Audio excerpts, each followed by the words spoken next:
Alors, bien le bonjour dans un petit vidéo spécial, le tri rangement bibliothèque. J'ai aucune idée qu'est-ce que ça va donner. Si vous voyez cette vidéo, c'est parce que c'était intéressant. Alors, j'ai décidé de... Bon, je sais que c'était le février, dans le février Tapal, qu'il y avait une section sur l'invitation au tri, mais j'ai pas besoin de défi littéraire pour me rendre compte que, avec l'arrivée de la pile que vous voyez partiellement ici, de livres que j'ai achetés de façon incontrôlable et ainsi que l'état de ma bibliothèque actuelle qui est quand même relativement pleine. Je vais devoir faire un peu du tri, puis c'est plus simplement il y a des livres que j'ai achetés, il y a des livres que j'ai depuis longtemps, puis que je pensais vraiment garder, puis que finalement je me rends compte que je vais peut-être jamais avoir l'impulsion de le lire. Donc, je tente le coup, je vais essayer. Est-ce qu'en faisant un tri, je vais également réorganiser ma biblio? Peut-être, comme voyez-vous qu'ici, j'ai une section, une section ici où j'ai mes revues littéraires, donc particulièrement LQ, donc, qui est une revue québécoise, ainsi que quelques revues liées à la bibliothéconomie. Est-ce que je pourrais peut-être plus les mettre sur le côté du lit ici? Peut-être, on verra. Donc, je vais tenter le coup de vous faire une mini vidéo rapido. Ça risque d'être un processus beaucoup plus long pour moi, mais je vais vous montrer ça en accéléré pour votre bénéfice. Alors, je me lance!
bien, bonjour. Alors, me revoici après cette séquence que vous avez vue tout en musique, que vous verrez en accéléré, mais qui m'a pris quand même un bon, je dirais, 1h30. Et évidemment, en voulant replacer la bibliothèque que je vous ai montrée, j'avais des livres que je voyais qui étaient des livres lus que j'ai dû aller replacer dans la bibliothèque qui est cachée dans l'escalier. Dans la bibliothèque de l'escalier, j'avais des livres qui n'étaient pas placés et ça ne pouvait pas rentrer non plus parce que j'avais des nouveaux livres à placer.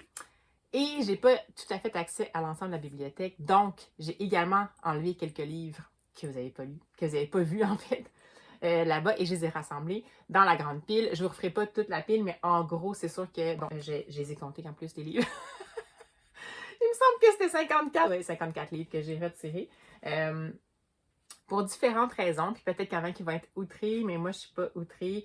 Il y a des livres que j'ai pas lus du tout, que je croyais que je voulais lire, puis que je ne lirais pas. J'ai fait un gros ménage, entre autres, dans tout ce qui est classique avec les éditions Arcturus, dont je vous ai parlé récemment quand j'ai lu The Old Man and the Sea. C'est ces fameuses éditions-là qui sont disponibles vraiment en pas cher chez, entre autres, Indigo, mais qui sont vraiment des éditions qui sont pas agréables à lire parce que, bon, il n'y a pas de marge, puis c'est vraiment pas plaisant, puis non, il était pas cher, mais ça me tente pas du tout de me taper ça. Donc, même si ce sont des classiques, j'ai décidé que j'attendais peut-être que je le trouverais à un moment donné en usager, puis ça va être bien correct. J'ai également enlevé quand même quelque chose qui est surprenant peut-être pour certaines personnes, mais j'avais un coffret des versions originales de Anne of Green Gables, de Decimo de Montgomery, que j'ai déjà lu, mais c'est encore une fois des éditions qui sont très économiques, mais qui sont très peu agréables à lire parce que ça s'ouvre pas très bien, c'est vraiment plein, puis on n'est pas vraiment capable d'ouvrir beaucoup de livres sans casser le dos et que finalement on a peur que les feuilles s'échappent, donc voilà. Alors, écoutez, ça fera peut-être un heureux. Moi, je pourrais me lancer dans la vente, mais ça ne me tente pas du tout. Je vais plutôt les donner au suivant. Donc, ça, c'est surprenant, mais j'ai quand même d'autres éditions. J'ai à peu près 3-4 éditions d'Anne of Green Gables. Dites-le pas à mon amoureux. Il sait. Qui sont déjà dans ma bibliothèque. Et si jamais je veux avoir des vraies éditions papier, je vais attendre de trouver des éditions qui me tentent vraiment. Donc, voilà. Ensuite, j'ai hésité un peu, mais j'ai décidé de donner au suivant le Short Story Advent Calendar. Je l'ai vraiment beaucoup apprécié. J'ai découvert des auteurs là-dedans, mais je le reconsulterai pas. Donc, c'est un peu ça mon point de repère. Est-ce que je vais vraiment le relire? Donc, voilà. J'ai quand même remis quelques BD. J'en ai une autre pile aussi que j'avais enlevée dans mon dernier tri que j'ai pas encore donné parce que j'attendais de voir si mon copain voulait les lire, mais là, ça fait trop longtemps, donc au pire, je vais les donner, puis c'est tout. Donc, j'en ai quand même pris. Il y en avait là-dedans que j'avais déjà lu, mais comme par exemple Glaston que je voulais lire dans un des défis littéraires, qui était une proposition qui était faite de comment l'univers littéraire imaginé par la fratrie des Bronte a continué à exister alors après qu'ils ont grandi comme adultes. Donc, la prémisse m'intéressait vraiment, mais le visuel, j'ai jamais été capable de m'y habituer. Donc, je sais pas, c'est super sombre. Puis à chaque fois, je me disais, oh mon Dieu, je vais retourner à ça. Mais tu sais, ça doit être une super belle proposition, mais moi, ça venait vraiment pas me chercher. Donc, puis bon, par exemple, celui-ci, je l'avais lu, c'est Yo-Yo La La La. Si vous avez suivi, je l'ai lu dans le cadre de Mars au féminin. Mais j'ai pas nécessairement envie de relire ce Sviane-là. J'étais curieuse de voir les autres Sviane, mais je sais pas, je suis pas sûre que j'ai vraiment envie de le garder. J'ai pas nécessairement l'espace pour ça. Étrangement, j'ai également celui-ci qui est un mini essai féministe que je voulais lire depuis super longtemps, qui est comme une plaquette. Puis là, vous allez rire de moi, là, ça fait 54 pages, mais c'était vraiment comme ardu. Puis c'est Françoise Collin, je sais que c'est... elle fait entrer le féminisme dans la philosophie et la philosophie dans le féminisme. Ça a l'air vraiment intéressant, mais je le lis pas. Donc peut-être qu'il y a quelqu'un que ça va interpeller quand je vais le mettre dans un croque-livre. Sinon, il y a plusieurs formats poches que j'ai aussi donné. Soit parce que j'avais déjà lu ou parce que ça m'intéressait moins. Évidemment, j'ai donné la version française de Jeffrey Ford que j'ai en version originale ici. Donc, je vais peut-être voir, à moins que je le propose à mon père. Il y a des livres là-dedans quand même que je vais proposer à mon père avant de donner en croque-livre. Il y avait une femme à Berlin que j'avais depuis longtemps, que j'avais trouvé en croque-livre. Ça a l'air vraiment intéressant. C'est le journal d'une jeune berlinoise. Ça dit du 20 avril 1945 jusqu'au 22 juin. Mais j'en ai entendu parler après, puis c'était vraiment, évidemment, à ce moment-là, il y avait beaucoup d'atrocités.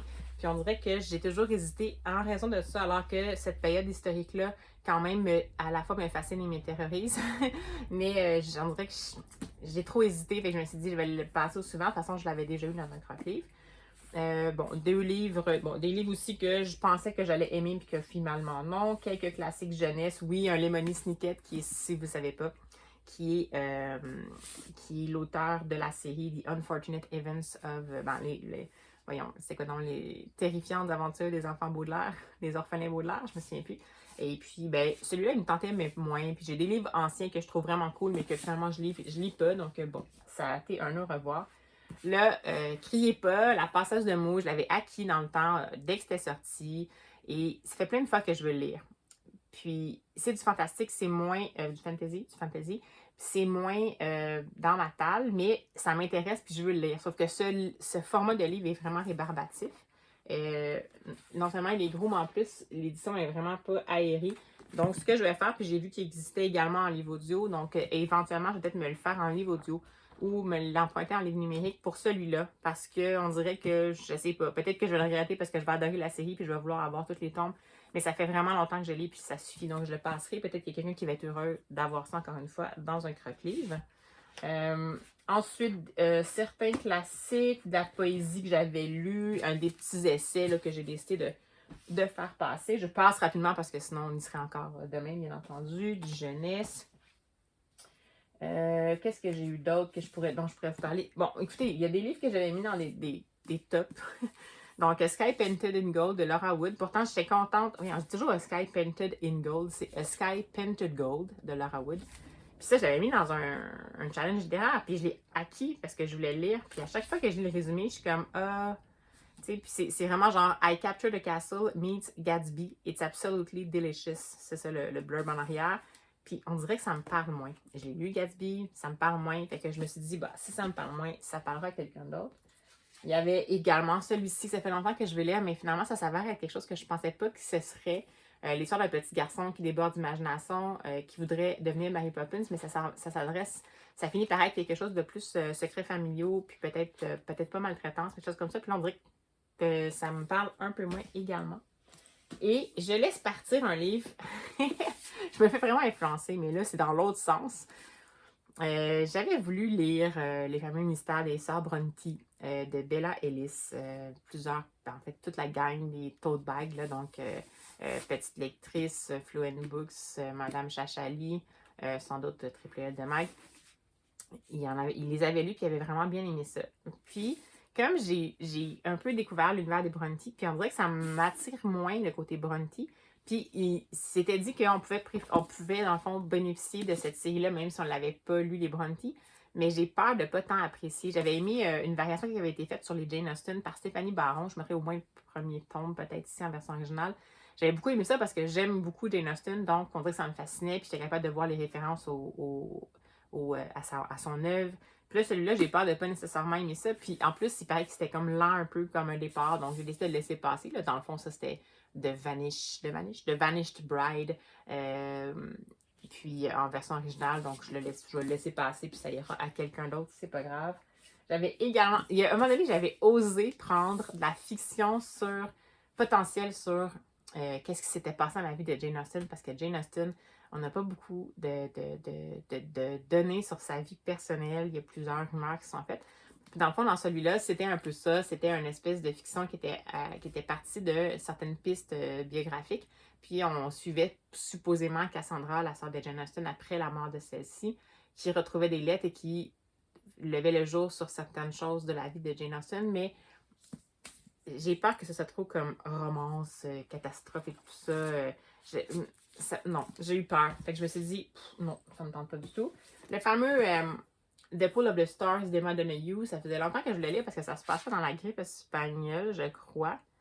Mais c'est Petite lectrice, je pense qu'elle en avait parlé, puis elle avait dit que elle pensait que ça serait peut-être un petit peu plus longtemps. En fait, ça se passait en 1918, à la section, à la maternité dans un hôpital, dans le fond, au pic de la grippe espagnole.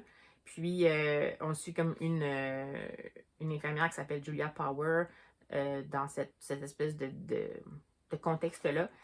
Puis, de ce que je comprenais, c'est comme si l'accent n'était pas vraiment mis sur le contexte historique. Moi, c'était comme ça un peu qui m'intéressait. C'était plus comme un peu dans, je crois, une introspection, puis tout ça. Puis ça me parle. Moi, c'est dommage parce que j'avais jamais lu Emma Donoghue, puis ça, dans le fond, c'est elle qui a fait Room, je pense. Puis si ça me parlait, moi, c'est un petit peu plus comme fait vécu, mais ça a été très bien écrit. Je me suis dit, ah, peut-être que cela va me parler, mais finalement, j'ai trop peur que ça se tombe un peu dans la romance, un peu trop légère, tout ça. Je me débarrasse également d'une super série. D'ailleurs, si vous n'avez jamais lu ça, c'est du Young Adult, mais ça fait longtemps, là, je suis vieille. Mais c'était la série des Cathy's Book. C'était super intéressant. On était vraiment c'était des livres avec artefacts, là, mais bon, évidemment. Puis dans le fond, on suivait une jeune fille qui allait rencontrer à un moment donné un jeune homme et qui avait quelque chose de spécial, qui semblait comme avoir une espèce d'éternel je sais pas trop en dire, et qui avait quelque chose de spécial. Et elle partait dans le fond à la recherche, pas à la recherche, mais elle voulait résoudre un peu le mystère qui l'entourait. Puis plus on avance dans les livres, puis plus on comprend en fait que c'était vraiment comme... C'est un élément un peu de réalisme magique, je dirais, à peu près, mais c'est intéressant. On est vraiment avec une ado, une histoire d'amour. Elle va découvrir des choses qu'elle n'est pas censée avoir découvert. Ce sont des choses qui ne sont pas nécessairement courantes, disons. Et c'est vraiment excellent. Puis c'est une trilogie, donc si jamais vous n'avez jamais lu ça, ça vaut la peine. Moi, je l'avais lu, je crois, en français pour le premier tome, puis en version originale pour les deux autres. Puis j'étais pas tant bilingue à ce moment-là, donc si jamais il y en a qui veulent le lire en VO, je dis moi ça, moi. En version originale, ben VO, en langue originale. Mais c'est peut-être un bon opus à tester à ce moment-là. Sinon, un peu de poésie, de la jeunesse que je croyais que j'allais jamais... bon, puis les vieilles éditions. Bon, j'avais pensé que j'allais garder Vanity Fair de Thackeray, qui est super intéressant, mais l'histoire m'a jamais vraiment interpellée. C'était l'ancienne édition qui m'intéressait parce qu'elle était super belle, mais je crois qu'il y a un petit point ici à l'avant, je ne sais pas si vous voyez, qui semble être un petit point de moisissure, et ça, un petit point de moisissure dans une bibliothèque, c'est non. Donc, je vais le mettre, celui-là, malheureusement, dans le recyclage parce que je ne vais pas le mettre dans un croque-livre. Si c'est de la moisissure, ça va juste se répandre. Et oui, je vais faire quelque chose d'affreux. Jadis, j'avais lu l'autobiographie d'Agatha Christie en français dans une version poche et j'avais vraiment beaucoup aimé ça. Et depuis, je l'ai relu en anglais. Vous la voyez ici derrière moi. Puis, je ne vais pas nécessairement garder les deux exemplaires de cette. Je ne vais pas garder la version française, puis la version traduite française, puis la version originale. Donc, celle-là, je vais également la donner. Alors, voilà. 54 livres plus tard. Ça fait vraiment du bien. Vraiment, vraiment. Je le fais quand même ponctuellement. Là, moi, c'est pas quelque chose de nouveau chez moi. C'est juste que là, je trouvais que ça valait quand même la peine de le faire. Je vous ai fait un petit tour d'horizon, mais peut-être que globalement, je pourrais vous pointer peut-être les petites sections. Si jamais, ce que j'ai décidé de faire. Mais dans le fond, finalement, je voulais mettre mes revues à côté du lit, mais comme vous voyez, je les ai simplement descendues avec les quelques mangas que j'ai. Le problème que j'ai avec cette bibliothèque-là, c'est que mon chat a tendance à griffer le bois, parce que c'est du pain, donc c'est du bois mou. Puis là, ça a l'air d'être un beau poteau de griffe. Et des fois, elle a la griffe qui déborde un peu sur les livres. Puis elle aime bien ça, les livres avec les jaquettes. Donc, oui, malheureusement, qu'est-ce que vous voulez, c'est comme ça. Donc, j'ai mis en bas des choses que ça me dérangeait peut-être un petit peu moins qu'à la croche, disons. Mais jusqu'à maintenant, elle s'est quand même bien comportée parce que j'intervenais à chaque fois. Donc, j'ai mis cela, j'ai mis la plupart des livres que j'avais qui étaient prêtés par des gens, je les ai mis un petit peu plus loin. Et là, ça paraît pas, mais ils sont très renfoncés, donc il n'y a aucun danger. Rassurez-vous que ces livres-là, en fait, c'était plus dans des bibliothèques en libre-service, ça, c'est pas nécessairement à quelqu'un. Mais c'est ça, je les ai mis plus reculés ou alors des biographies que je voulais lire qui n'étaient pas nécessairement littéraires. Sinon, ici, vous voyez dans celle qui est ici, là, ainsi que la suite là, c'est du jeunesse, toutes langues confondues, donc que j'ai gardé, qui était à lire. En bas, ici, on voit des éditions de classiques, peut-être pas nécessairement du classique, là, j'ai des hurlevents, mais des éditions de classiques en édition, disons, plus jolies, plus précieuses. Bon, je sais que je les ai mis au sol, c'est un test, mais elles sont également très reculées, comme je vous disais, pour protéger avec mon chat. Ensuite, dans le bas ici, vous voyez, ça c'est ma littérature québécoise à lire, ma littérature francophone, étrangère ici à lire. La nouveauté, et ensuite en bas ici, vous avez une section, oh, voyons, je suis pas très orientée. Ah, ok, là, c'est la section qui est comme Cozy Mystery et Mystère et Thriller, mes livres de bibliothèque en cours, et évidemment sur L'étagère, jusqu'ici, 2 étagères, c'est ma section Agatha Christie, comme vous pouvez voir, qui ne cesse de grossir. Et vous avez vu aussi que j'ai mis quelques BD parce qu'elles sont trop grandes, trop profondes, puis ils vont un peu dépasser mes étagères. Puis ça, c'est un peu une invitation pour mon chat, puis ça me tente pas du tout. Donc, j'ai refait la petite déco en haut. Et à côté de mon lit, vous le voyez dans le petit vidéo, mais j'ai mis une petite section qui sont en fait des livres qui ont tous rapport avec la littérature. Ça peut être des échanges de lettres entre des auteurs que j'aime. Bon, il y a des trucs par exemple sur Virginia Woolf, sur Louisa May Alcott. Euh, euh, un livre qui s'appelle A Bookshop in Berlin, qui est dans le fond une espèce de chronique d'une libraire à Berlin pendant la Deuxième Guerre mondiale. Le fameux livre Rooms of Their Own que j'avais acheté, qui était en fait un tour d'horizon des pièces dans lesquelles les écrivains écrivent et qui me fascinait. C'est un peu des livres de chevet qu'on picosse un peu, donc j'ai décidé de les mettre à cet endroit-là. Et également, qu'est-ce que j'ai d'autre? Il y avait un petit débordement pour un casier. Je me suis dit que j'allais mettre les grands formats de la bibliothèque. Avant, je les laissais comme sur le dessus ici, mais mon chat a tendance à considérer cet auteur ici comme son endroit pour s'asseoir. Alors, j'ai pris une chance, j'ai mis les choses là, mais j'aimerais ça qu'elle perde cette habitude-là. Donc, je les ai mis à côté de mon lit en les repoussant pour être sûr qu'elle n'y ait pas accès. Et puis, bah, ça fait pas mal le tour de ce que c'est. Donc, voilà. Ben, écoutez, j'espère que ça vous a plu comme petit unbook haul, non, unbook haul, unhaul et rangement et tri, en fait, plutôt de livres et rangement des bibliothèques. C'était une vidéo impromptue. Et ben, c'est ça. J'espère que ça vous a plu. Moi, j'aime toujours ça, regarder ces trucs-là. Donc, écoutez, c'est bien humble, mais en espérant que vous avez passé quand même un bon moment et que ça vous donnera peut-être envie de vous lancer dans le tri parce que il faut pas tant s'attacher aux livres. Je suis très attachée. J'ai eu plusieurs phases dans ma vie. J'ai été très attachée. Je me disais que j'allais jamais m'en sortir. Il fallait tout que je garde. Puis maintenant, ben écoutez, j'ai un espace restreint, puis je reprends les mots de... je sais pas comment qu'elle le disait, mais ouais, c'est dans Anne of Green Gables, justement, dans les Anne vers la fin, quand elle est rendue avec... à habiter avec son amoureux. Je ne ferai pas de divulgachage parce que tout le monde sait qui est son amoureux. Et qu'elle dit que dans sa maison, il ne garde que des livres qui sont ce qu'ils appellent des livres amis. Donc des livres que c'est sûr qui ont été lus, qui ont été aimés et qui dans le fond, qui sont là pour ça. Donc, j'ai décidé d'un peu faire ça. Puis, dans la même chose pour les livres que j'ai pas lus.